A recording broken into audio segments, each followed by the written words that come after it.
अच्छा, moving on in this course, एक सवाल सबके माइंड में होगा और वो क्लियर करना शुरू में इसलिए इम्पोर्टेंट है ताकि बंदा फिर उस हिसाब से लर्निंग करे कि हमें इस कोर्स के बाद फ्रीलांसिंग करनी चाहिए या फिर हमें ई कॉमर्स के अंदर स्टोर अपना लॉन्च करना चाहिए। यूजिंग फेसबुक एड्स हम अपनी सेल्स वगैरह जनरेट करें। तो उसके लिए तो पहले आप लोग को ये समझना पड़ेगा कि फ्रीलांसिंग क्या है और ई कॉमर्स क्या है। तो सिंपली मैंने यहाँ पे सिंपल सी गूगल इमेज एक खोली हुई, आप लोग इसे चेक कर सकते हो। फ्रीलांसिंग क्या है कि एक इंडिविजुअल पर्सन है जो अर्न करता है पैसे पर जॉब के हिसाब से या पर टास्क के हिसाब से। फॉर एग्जांपल कोई कंपनी आपको टास्क देती है कि यार आपने मेरी फेसबुक ऐड रन करनी for 7 days and I will pay $300 for that, ठीक है। तो वो एक हो गया, फ्रीलांसिंग कैटेगरी में आ गया। आपका अपना एड स्पेंड नहीं लगेगा, आपके सिर्फ स्किल यूज होंगे जिसके बदले में आपको पैसे मिल रहे होंगे। And in return e commerce क्या है? ई कॉमर्स क्या है? कंपनीज और इंडिविजुअल्स होते हैं जो कि अपने सेल करती हैं प्रोडक्ट्स या सर्विसेज थ्रू द इंटरनेट, जो है वो सेल करते हैं, तो उसको ई कॉमर्स कहलाते हैं। फॉर एग्जांपल आपके पास कोई प्रोडक्ट है, कोई वाटर बॉटल है पड़ी हुई है, आपने उसको सेल करना है, तो वो ई कॉमर्स की कैटेगरी के अंदर आ जाता है। अब हमें क्या करना चाहिए इस कोर्स के बाद? सबसे पहले जो मेरी रिकमेंडेशन है मैं वो बता देता हूँ, फिर उसके फायदे और नुकसान दोनों चीज़ें डिस्कस कर लेंगे, उसके बाद डिसीजन आप लोगों ने खुद लेना है। मेरी रिकमेंडेशन ये है कि आफ्टर दिस कोर्स आप लोग फ्रीलांसिंग को एक ट्राई दो। फ्रीलांसिंग को एक ट्राई दो। मैं नहीं कह रहा कि आप वर्क पे जाओ, फाइवर पे जाओ, लिंक्डइन पे जाओ, वो आप लोगों ने तरीके खुद निकालने फ्रीलांसिंग करने के, ठीक है। लेकिन आई वुड रिकमेंड कि आप लोग जो है फ्रीलांसिंग को एक ट्राई दो। उसकी रीज़न ये है कि जब आप इस कोर्स को सीखोगे, अगर आप तो बिगिनर लेवल पे हो, तो फिर तो आपको प्रैक्टिकली चीज़ों को इम्प्लीमेंट करने में काफ़ी ज़्यादा मुश्किल होगी। अब अगर वही चीज़ आप अपने ई कॉमर्स स्टोर में इंप्लीमेंट करोगे तो लॉस आपका होगा, पैसे आपके नुकसान होंगे, सही है। तो इसलिए आई विल रिकमेंड कि आप लोग फ्रीलांसिंग करो, दूसरों के पैसों पे बिजनेस बनाओ। हाँ, ये नहीं करना कि उधर गलतियों पे गलतियां करी जाओ।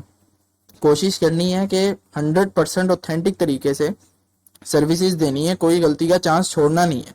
उससे ये होगा, आपका प्रैक्टिकल एक्सपीरियंसेस जो है वो बिल्ड होते रहेंगे। हाँ, उसमें आप गलती करोगे, हमने भी की है, हमने भी काफी ज्यादा गलती की है, हर बंदा शुरू से एक्सपर्ट नहीं होता। तो वो गलतियों को टैकल करने के तरीके भी आपको साथ के साथ आ जाएंगे, क्योंकि मैं यहाँ पे आपको दे रहा हूँ थ्योरेटिकल नॉलेज, इसमें मैं आपको मिस्टेक्स हर बंदे ने अलग अलग करनी है, तो मुझे नहीं पता कि किसने क्या गलतियां करनी है, तो मैं वो बता नहीं सकता आपको। तो इसलिए फ्रीलांसिंग में इस वजह से रिकमेंड कर रहा हूँ कि जब आप किसी और के पैसों पे खेल रहे होगे और क्लाइंट का भी आपको प्रेशर आ रहा होगा, तो आप लोग जो है अच्छे तरीके से उस स्किल को सीखोगे, उसको इम्प्लीमेंट करने की कोशिश करोगे, बेहतर तरीके से इम्प्लीमेंट करोगे। एंड जब आप वो सारा एक्सपीरियंस गैदर कर लो, उसके बाद जो है आप लोग अपना ई कॉमर्स स्टोर रन करो। अच्छा, ये तो हो गया फ्रीलांसिंग का और मेरी प्रेफरेंस का। नाउ मूविंग ऑन, हम बात करते हैं ई कॉमर्स के बारे में कि ई कॉमर्स किस बंदे को करनी चाहिए और क्यों करनी चाहिए। ई कॉमर्स अगर तो आपके पास इन्वेस्टमेंट है, 2 से 3 लाख रुपए आप उजाड़ सकते हो ई कॉमर्स के अंदर, आप ई कॉमर्स के अंदर एंटर हो जाओ। अब मैं उजाड़ने का वर्ड क्यों यूज कर रहा हूँ? क्योंकि देखो, ई कॉमर्स एक बिजनेस है, बिजनेस प्रॉफिट एंड लॉस के साथ आता है, बिजनेस रिस्क के साथ आता है। मैं आपको ये नहीं कहूंगा कि ई कॉमर्स करोगे, मेरा कोर्स करने के बाद करोगे तो आप 100% सक्सेसफुल हो जाओगे, नहीं। फेलियर्स हमें भी आते हैं, हमारे भी काफी ऐसे स्टोर्स होते हैं जो फेल हो जाते हैं, तो उसमें मसले वाली कोई बात नहीं है। इसलिए अगर आप 2 से 3 लाख रुपए उजाड़ सकते हो अपने ई कॉमर्स स्टोर के ऊपर, देन आप ई कॉमर्स करो। और ये मैं बहुत मिनिमम बता रहा हूँ for Pakistani market, white label store की मैं इन्वेस्टमेंट बता रहा हूँ।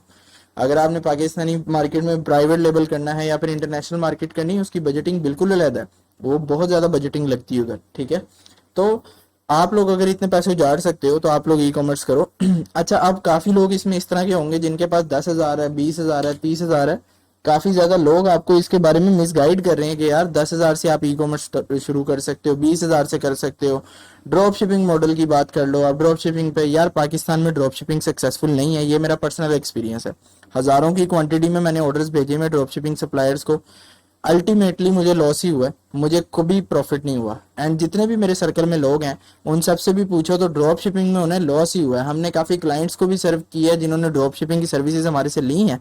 हमने उनको पहले कहा कि भाई आप वाइट लेबल कर लो, लेकिन उनके इंसिस्ट करने के बाद हमने जब उनके ड्रॉप शिपिंग स्टोर रन किए, आफ्टर 1 to 2 months वो लॉस में ही गए हैं।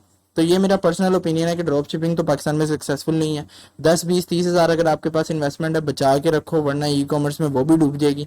आप फ्रीलांसिंग करो, पैसे इकट्ठे करो, 2-3 लाख करो, और जब उनको उजाड़ने की हिम्मत हो तब आप ई कॉमर्स करो, क्योंकि ई कॉमर्स रिस्की थिंग है, ठीक है।